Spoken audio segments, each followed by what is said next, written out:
नमस्कार, स्वागत है आपका कशिश न्यूज में। आपके साथ मैं हूं करिश्मा। खबरों की करेंगे शुरुआत। सबसे पहले बात करेंगे सूत्रों के हवाले से खबर, जहां कुछ छूट के साथ प्रतिबंध जारी रहेगा। बिहार में बता दें कि दुकानों के खोलने के समय में बदलाव किया गया। अब शाम 6 बजे तक दुकानें खोल सकेंगे। सरकारी दफ्तर को शाम 5 बजे तक खोलने की इजाजत दी गई है। आपदा प्रबंधन विभाग की बैठक में यह फैसला लिया गया है। अधिक जानकारी के लिए पटना से हमारे संवाददाता मरगूब आलम जुड़ चुके हैं फोन पे। मरगूब, एक बार फिर से लॉकडाउन की अवधि बढ़ा दी गई है। अगर देखा जाए तो हालांकि नियमों में किस तरह के संशोधन किए गए हैं? देखिए, कशिश ने लगभग आधे घंटे पहले ये खबर चलाई थी कि जो हमारे सूत्र बता रहे हैं वो ये बता रहे हैं कि शाम 6 बजे तक दुकानें खुलेंगी। शाम 5 बजे तक सरकारी और निजी निजी कार्यालय खुलेंगी और रात्रि कर्फ्यू जो है वो आज से 5 बजे तक जारी रहेगा। उस पूरी खबर को ट्वीट करके मुख्यमंत्री ने कह सकते हैं कि हमारे खबर को सही बताया है। अभी मुख्यमंत्री का ट्वीट आया है। इस ट्वीट में यह बताया गया है कि शाम 6 बजे तक दुकानें खुलेगी और लॉक 2 के अनुसार प्रतिबंध जारी रहेंगे। साथ ही 5 बजे तक सरकारी दफ्तर और निजी दफ्तर खुलेंगे। साथ ही 8 बजे रात से 5 बजे शाम तक 5 बजे सुबह तक रात्रि कर्फ्यू जारी रहेगा। तो बिल्कुल जो खबर हमने चलाई थी उस खबर पर सरकार ने मोहर लगाई है। फिलहाल क्राइसिस मैनेजमेंट ग्रुप की बैठक खत्म हो गई और बैठक खत्म होते ही हमारे सूत्रों ने हमें जो बताया था उस खबर को हमने चलाया। अब से थोड़ी देर बाद एक प्रेस कॉन्फ्रेंस होगा। इस प्रेस कॉन्फ्रेंस में अभी जो हमारे पास जानकारी वो यह है कि स्कूल कॉलेज बंद रहेंगे। अगले सप्ताह जब क्राइसिस मैनेजमेंट ग्रुप की बैठक होगी उसमें कोचिंग इंस्टीट्यूट खोले जाने पर फैसला होगा। उसमें स्कूल कॉलेज खोले जाने का फैसला इस शर्त पे होगा कि वहां शिक्षक आएंगे और कॉलेज में प्रोफेसर आएंगे। फिलहाल जू के साथ साथ अन्य प्रतिष्ठानें हैं जैसे जू है, पार्क है, ये सब अभी बंद रहेंगे। तो बिल्कुल कशिश की खबर को सरकार ने ट्वीट करके माननीय मुख्यमंत्री ने मोहर लगा दी है और फिलहाल थोड़ी देर बाद प्रेस कॉन्फ्रेंस करके पूरी गाइडलाइन की जानकारी दी जाएगी। जी, हम आपसे जानकारी लेंगे। तो बढ़ेंगे अगली खबर की ओर। पटना से जहां नीतीश कैबिनेट की अहम बैठक बुलाई गई है। सीएम नीतीश की अध्यक्षता में यह बैठक होगी। बैठक में कई एजेंडों पर मुहर लग सकती है।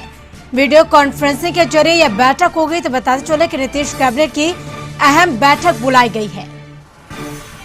अधिक जानकारी के लिए हमारे संवाददाता मरगूब आलम जुड़े हुए हैं फोन पे। मरगूब, नीतीश कैबिनेट की अहम बैठक बुलाई गई है, क्या अहम चर्चाएं इस बैठक में? 4:30 बजे की बैठक होगी। बैठक मुख्यमंत्री की अध्यक्षता में होगी। बैठक वीडियो कॉन्फ्रेंसिंग के माध्यम से होगी जिसमें सभी विभाग, दोनों उप मुख्यमंत्री के साथ जो सभी विभाग के मंत्री हैं वो मुख्य जो अपने प्रधान सचिव हैं उनके कार्यालय में जाकर के करेंगे। इसमें कई महत्वपूर्ण फैसले लिए जाने की संभावना है जिसमें हम आपको बता दें पंचायती राज विभाग से संबंधित प्रस्ताव है, गृह विभाग से संबंधित प्रस्ताव है, नगर आवास विभाग से संबंधित प्रस्ताव है, कई विभाग से संबंधित प्रस्ताव है जिस पर 4:30 बजे महत्वपूर्ण बैठक फैसले लिया जाने की संभावना है। कैबिनेट की बैठक बहुत महत्वपूर्ण होती है। इसमें जो नीतिगत निर्णय होते हैं वो लिए जाते हैं। तो आज की बैठक बहुत महत्वपूर्ण है। इसमें कई महत्वपूर्ण फैसले लिए जाएंगे। जी बिल्कुल, तमाम जानकारी के लिए शुक्रिया मरगू। बढ़ेंगे अगली खबर की ओर दिल्ली से, जहां पशुपति पारस लोजपा संसदीय दल के नेता बने गए हैं। लोकसभा अध्यक्ष ने मान्यता दे दी है। लोकसभा सचिवालय की तरफ से जारी की गई अधिसूचना। तो बताते चले कि जिस तरह से लोजपा में हुई बड़ी टूट के बाद पशुपति पारस लोजपा संसदीय दल के नेता बने हैं। तो बताते चले कि पशुपति पारस लोजपा संसदीय दल के नेता बने हैं। लोकसभा अध्यक्ष ने मान्यता दे दी है। लोकसभा सचिवालय की तरफ से अधिसूचना जारी की गई है। तो खबर दिल्ली से, जहां पशुपति पारस लोजपा संसदीय दल के नेता बने हैं। बता दें कि लोकसभा अध्यक्ष ने मान्यता दे दी है। वहीं पशुपति पारस लोजपा संसदीय दल के नेता चुने गए और लोकसभा अध्यक्ष ने मान्यता दे दी। और बता दें कि लोकसभा सचिवालय की तरफ से अधिसूचना जारी की गई है। अधिक जानकारी के लिए पटना से हमारे ब्यूरो चीफ अशोक मिश्रा जुड़ चुके हमारे साथ न्यूज रूम से लाइव चैट पे। अशोक जी, आप जिस तरह से लोजपा में बड़ी टूट को लेकर एक जो बातें सामने आई कि पशुपति पारस लोजपा संसदीय दल के नेता भी बन गए हैं। लोकसभा अध्यक्ष ने मान्यता भी दे दी है। अब इसके आगे क्या होगा? तो देखिए करिश्मा, कल यानी सोमवार को लोजपा के जो सांसद हैं पशुपति कुमार पारस के नेतृत्व में 5 सांसदों ने जाकर के मुलाकात की थी और उन्हें एक पत्र सौंपा था लोकसभा अध्यक्ष को, और जिसमें यह जाहिर किया गया था कि लोजपा संसदीय दल के नेता पशुपति कुमार पारस को चुना गया है। उप नेता महबूब अली कैसर होंगे और मुख्य सचेतक सांसद चंदन कुमार होंगे। लोकसभा सचिवालय ने इसकी अधिसूचना जारी कर दी है और अब पशुपति कुमार पारस विधिवत लोजपा संसदीय दल के अध्यक्ष चुने गए हैं, यानी कि नेता चुने गए हैं। हालांकि 5 सांसदों ने मिलकर के पशुपति कुमार पारस को राष्ट्रीय अध्यक्ष भी चुना है, लेकिन राष्ट्रीय अध्यक्ष पर तभी मुहर लग सकती है जब लोजपा के प्रदेश कार्य समिति और राष्ट्रीय कार्य समिति की बैठक में पशुपति कुमार पारस को अध्यक्ष मान लिया जाए। तो वैसी स्थिति में यह चर्चा की सुनी जा रही है कि पशुपति कुमार पारस आज पटना आ सकते हैं। हालांकि अभी तक उन लोगों के आने का कार्यक्रम अभी पूरी तरह से सुनिश्चित नहीं हुआ है, लेकिन पशुपति कुमार पारस पार्टी नेताओं के साथ और अपने 5 सांसदों के साथ, यानी कि जो 4 सहयोगी उनके सांसद हैं उनके साथ पटना आएंगे। और ऐसी जानकारी मिली है कि पटना में ही लोजपा की राष्ट्रीय कार्यकारिणी, राष्ट्रीय कार्य समिति और प्रदेश कार्यकारिणी और प्रदेश कार्य समिति की बैठक बुलाई जाएगी और इस बैठक में मुहर लगेगी और पशुपति कुमार पारस को विधिवत लोजपा का राष्ट्रीय अध्यक्ष चुना जाएगा। उनकी ताजपोशी होगी और फिर पशुपति कुमार पारस और उनके समर्थकों के द्वारा निर्वाचन आयोग को इसकी सूचना दी जाएगी और उसके बाद निर्वाचन आयोग इस पर फैसला लेगा कि लोजपा के राष्ट्रीय अध्यक्ष वास्तव में कौन है। लेकिन जो सबसे बड़ी बात है कि लोजपा में जो बड़ी टूट हुई है, उस टूट को लेकर के अब एक तरह से कहा जा सकता है कि पार्टी पर पशुपति कुमार पारस का फिलहाल कब्जा दिख रहा है, क्योंकि पशुपति कुमार पारस के साथ उनके भतीजे प्रिंस राज भी साथ हैं, जो सांसद भी हैं और लोजपा के प्रदेश अध्यक्ष भी हैं। वैसी स्थिति में लोजपा की जो प्रदेश इकाई है वो पूरी की पूरी पशुपति कुमार पारस के साथ और प्रिंस कुमार के साथ है। उसमें छोटी मोटी टूट हो सकती है, लेकिन अधिकांश जिला अध्यक्ष और प्रदेश के जो नेता हैं वो प्रिंस राज के साथ और पशुपति कुमार पारस के साथ रह सकते हैं। तो ऐसी परिस्थिति में पार्टी में पर कब्जा एक तरह से इनका हो सकता है पशुपति कुमार पारस का। और दूसरी तरफ दलित सेना के राष्ट्रीय अध्यक्ष भी हैं पशुपति कुमार पारस, जो प्रदेश का और लोजपा का एक महत्वपूर्ण संगठन है। तो ऐसी परिस्थिति में आप कह सकते हैं कि पशुपति कुमार पारस का पूरी तरह से पार्टी संगठन पर कब्जा हो सकता है। लेकिन अब देखना है कि चिराग पासवान क्या करते हैं। चिराग पासवान बगावत करते हैं, चुनाव आयोग में वह दावा करते हैं कि वास्तव में राष्ट्रीय अध्यक्ष हुए हैं। चूंकि लोजपा की जो एक तरह से कहिए लोजपा का जो संविधान है, उस संविधान के मुताबिक पार्टी का राष्ट्रीय अध्यक्ष ही सर्वे सर्वा होता है। तो ऐसी परिस्थिति में चिराग पासवान का अगला कदम क्या होता है, वो अपने चाचा के फैसले के खिलाफ निर्वाचन आयोग जाते हैं या फिर वो चुपचाप बैठ जाते हैं, यह सब देखना अभी बाकी है। लेकिन फिलहाल आप कह सकते हैं कि 2-3 दिनों तक लोजपा की जो राजनीति होगी वो काफी दिलचस्प होगी और पशुपति कुमार पारस और चिराग पासवान दोनों के बीच सहमत का खेल होगा। देखना है कि पहली बार पशुपति कुमार पारस ने चिराग पासवान को मात दे दी है, अब आगे आगे होता है क्या। बिल्कुल, तो देखना होगा कि अब आगे आगे होता है क्या। फिलहाल तमाम जानकारी के लिए शुक्रिया अशोक जी। बढ़ेंगे अगली खबर की ओर पटना से, जहां कशिश की खबर पर मुहर लगी है। बता दें कि बिहार में अभी प्रतिबंध जारी रहेगा। दुकानों के खोलने का समय में बदलाव किया गया। अब शाम 6 बजे तक दुकानें खुलेंगी। सरकारी दफ्तर को शाम 5 बजे तक खोलने की इजाजत दी गई है। हालांकि अभी नाइट कर्फ्यू जारी रहेगा। 16 से 22 जून तक यह लागू रहेगा आदेश। नीतीश ने ट्वीट कर इसकी जानकारी दी है। तो जिस तरह से कशिश न्यूज ने इस खबर को दिखाया था और फिर मुख्यमंत्री ने कशिश की खबर पर मुहर लगाई है, ट्वीट कर ये तमाम जानकारी दी है। लॉकडाउन को लेकर बता दें कि 16 जून से 22 जून तक यह प्रतिबंध जारी रहेगा। तो बिहार में अभी जो लागू है नियम, वो नियम लागू रहेगा, लेकिन दुकानों के खुलने का समय में बदलाव किया गया है।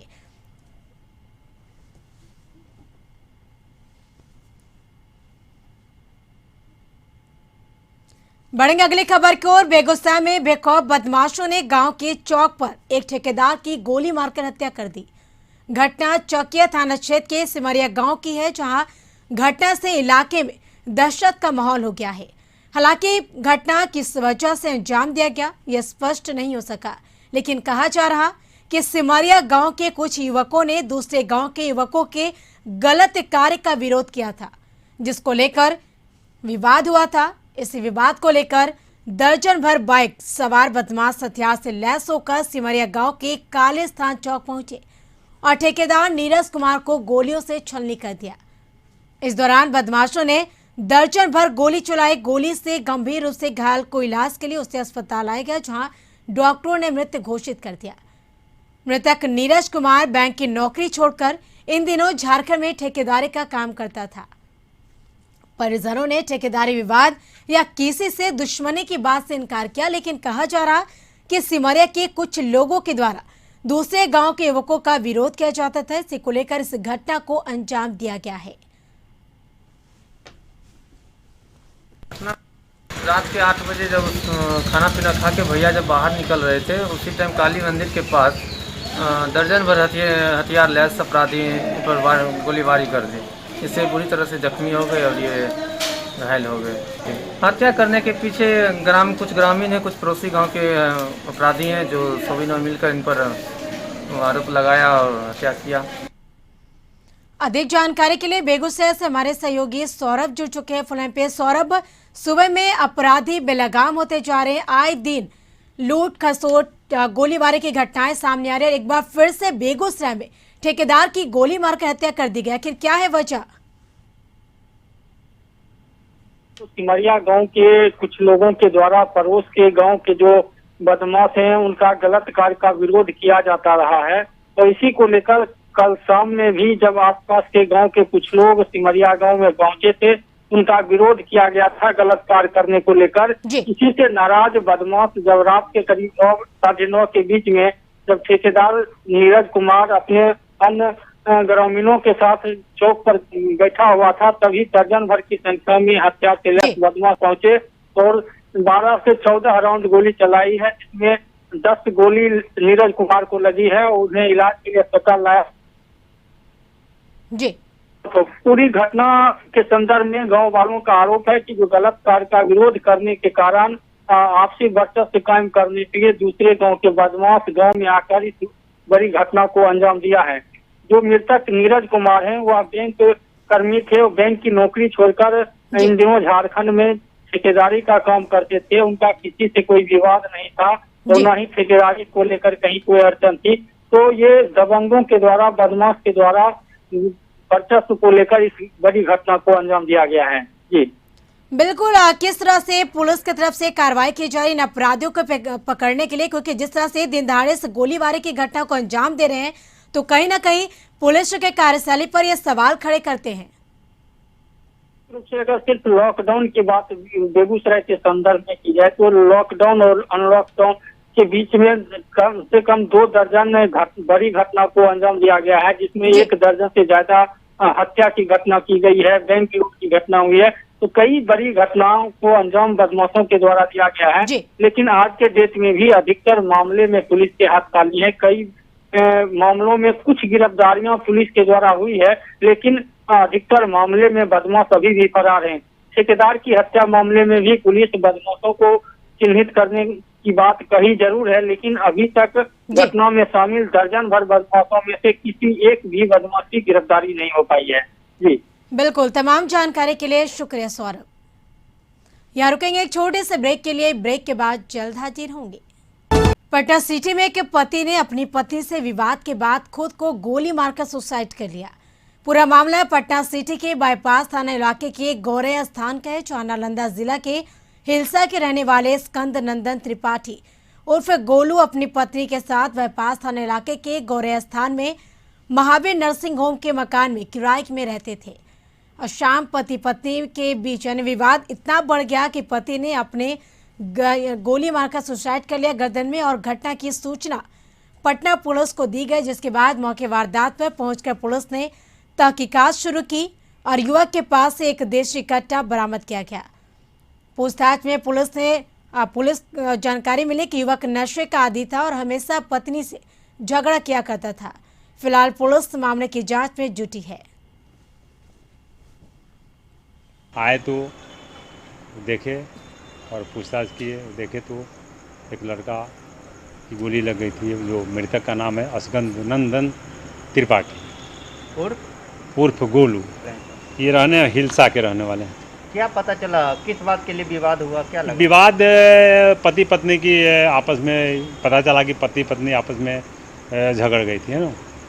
और वे अगल बगल के लोगों द्वारा बताया गया कि ये स्नाइकर था और ये क्या क्या बरामद हुआ? नासापान बरामद हुई। एक देसी कट्टा है। एक कोविड वैक्सीनेशन में पूर्णिया जिले ने लंबी छलांग लगाई है।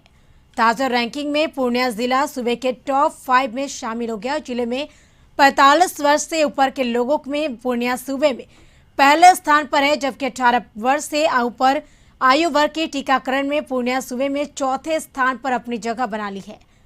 इससे पहले शिवहर जिला 45 वर्ष से अधिक आयु के कोरोना वैक्सीन लगाए जाने के मामले में पहले स्थान पर था, लेकिन हालिया रैंकिंग में पूर्णिया ने बाजी मार ली। जिलाधिकारी राहुल कुमार ने कहा कि लगातार वैक्सीनेशन ड्राइव के साथ साथ जन जागरूकता और धर्म गुरुओं, जनप्रतिनिधियों और समाज के प्रबुद्ध लोगों के साथ अलग अलग प्रखंडों में बैठक कर यह सफलता हासिल की है।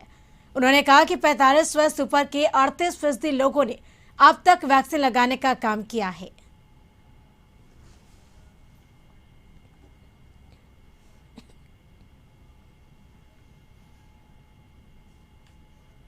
अभी एक लंबी प्रक्रिया है, उसमें लंबा समय लगने वाला है और लाखों की संख्या में लोगों को वैक्सीनेट किया जाना है। लेकिन हम लोगों ने अपने ज़िले में लगातार धर्मगुरुओं के साथ, स्थानीय जनप्रतिनिधियों के साथ और समाज में जो स्टेक होल्डर्स हैं उनके साथ बैठक करके रणनीति तय करके फिर हम लोगों ने इस पर काम करना शुरू किया है। और अभी तक हम लोग 45+ एज ग्रुप में 38% से अधिक लोगों को वैक्सीनेट कर पाने में हम लोगों ने सफलता हासिल की है। और मैं लोगों से भी अपील करना चाहूँगा, पूर्णिया के लोगों से, कि वैक्सीन पूरी तरह से सुरक्षित है। किसी भी तरह के अफवाह में या मिस इन्फॉर्मेशन में आने की आवश्यकता नहीं है।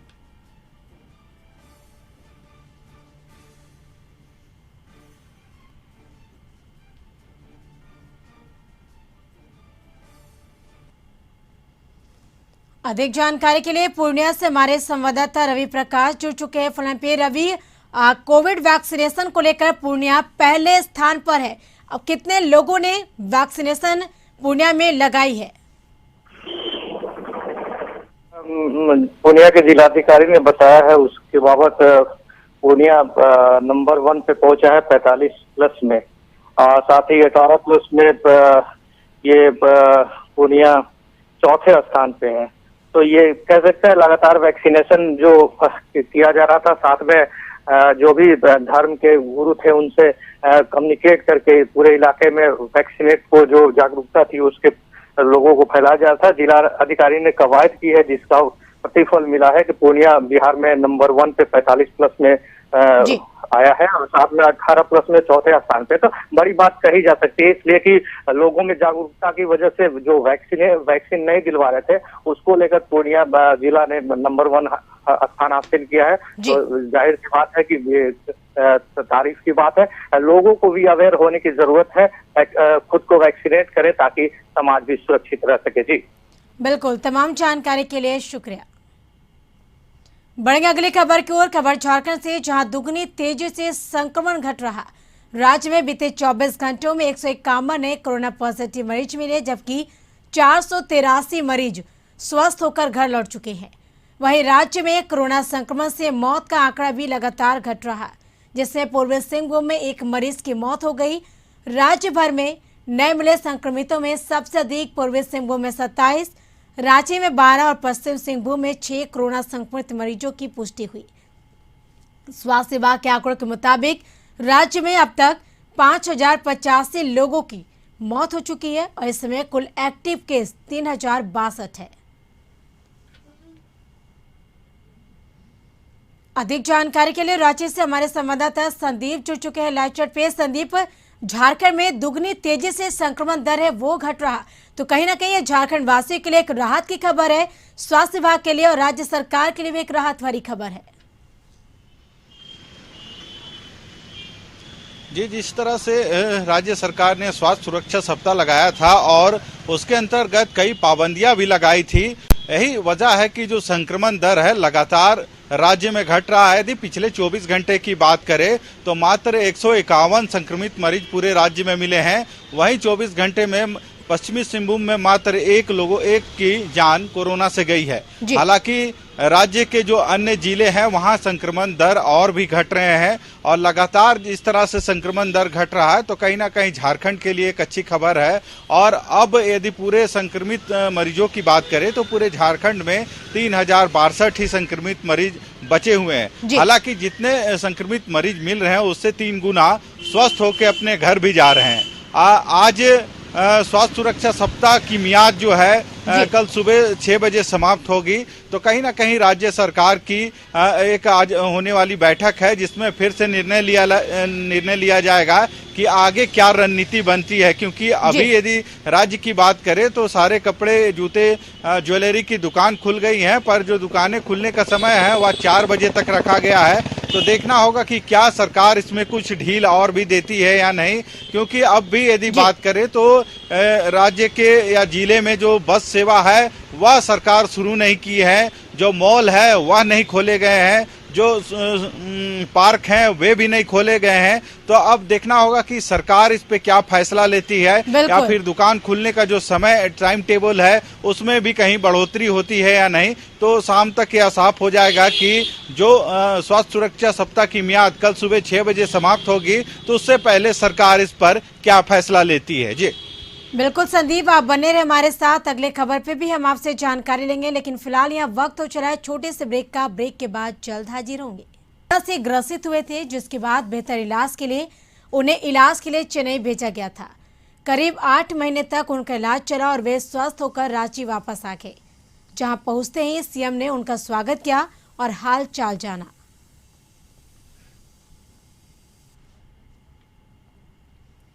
अधिक जानकारी के लिए रांची से हमारे संवाददाता संदीप जुड़े हुए हमारे साथ लाइव चैट पे। संदीप, झारखंड के शिक्षा मंत्री जगन्नाथ महतो लंबी बीमारी के बाद अब वो रांची पुनः वापस लौट गए, क्योंकि कोरोना ग्रसित थे। काफी लंबे समय से इलाज चला। फिलहाल अभी उनका स्वास्थ्य कैसा है, किस तरह से वहां पे देखी जा रही है? जी, राज्य के स्वास्थ्य मंत्री जगन्नाथ महतो 2020 के सितंबर में कोरोना संक्रमित हुए थे और काफी दिन उनका रांची के एक मेडिकल अस्पताल में उनका इलाज चला था, पर उनकी स्थिति बिगड़ती देखकर राज्य सरकार ने अपने खर्च पे उन्हें चेन्नई भेजा था इलाज कराने के लिए, जहां पे उन्हें काफी समय लगा। लगभग कह सकते हैं 250 से ऊपर दिन वे इलाजरत रहे चेन्नई अस्पताल में, जहां पे उनका एक फेफड़ा का प्रत्यारोपण भी किया गया और इसमें लमसम 2 करोड़ से ऊपर खर्च हुए हैं, जिसका वहन राज्य सरकार ने किया है। और जिस वक्त इनकी तबीयत खराब हुई थी, सितंबर 2020 की बात करें तो काफी संक्रमित हुए थे और इन्हें एयरलिफ्ट करा के चेन्नई भेजा गया था और वहां पे इनका जो फेफड़ा है वह एक खराब हो गया था, जिसके कारण फेफड़े का प्रत्यारोपण किया गया और लंबी इलाज के बाद कह सकते हैं कल स्वस्थ होके शिक्षा मंत्री जगन्नाथ महतो रांची पहुंचे थे और कल 7 बजे रात में एयरपोर्ट मुख्यमंत्री और जो कृषि मंत्री हैं बादल पत्रलेख वे उन्हें लेने के लिए पहुंचे थे। वहीं उनके जितने भी घर के परिवार के जो सदस्य थे कहीं ना कहीं सभी उनका घर में इंतजार कर रहे थे। जैसे जगन्नाथ महतो अपने घर पहुंचे, उनके आरती के साथ उनका स्वागत किया गया। कहीं ना कहीं सभी के आंखों में आंसू छलक रहे थे, क्योंकि काफी लंबे अंतराल के बाद जगन्नाथ महतो का स्वास्थ्य पूरी तरह से ठीक हुआ है और जिसके बाद कल राज्य सरकार की ओर से एक चार्टर्ड प्लेन चेन्नई भेजा गया था और उसी चार्टर प्लेन से कल शाम में जगन्नाथ महतो रांची पहुंचे हैं। जी बिल्कुल, तमाम जानकारी के लिए शुक्रिया संदीप। इसी के साथ इस बुलेटिन में फिलहाल इतना ही। आप बने रहिए कशिश न्यूज के साथ। नमस्कार।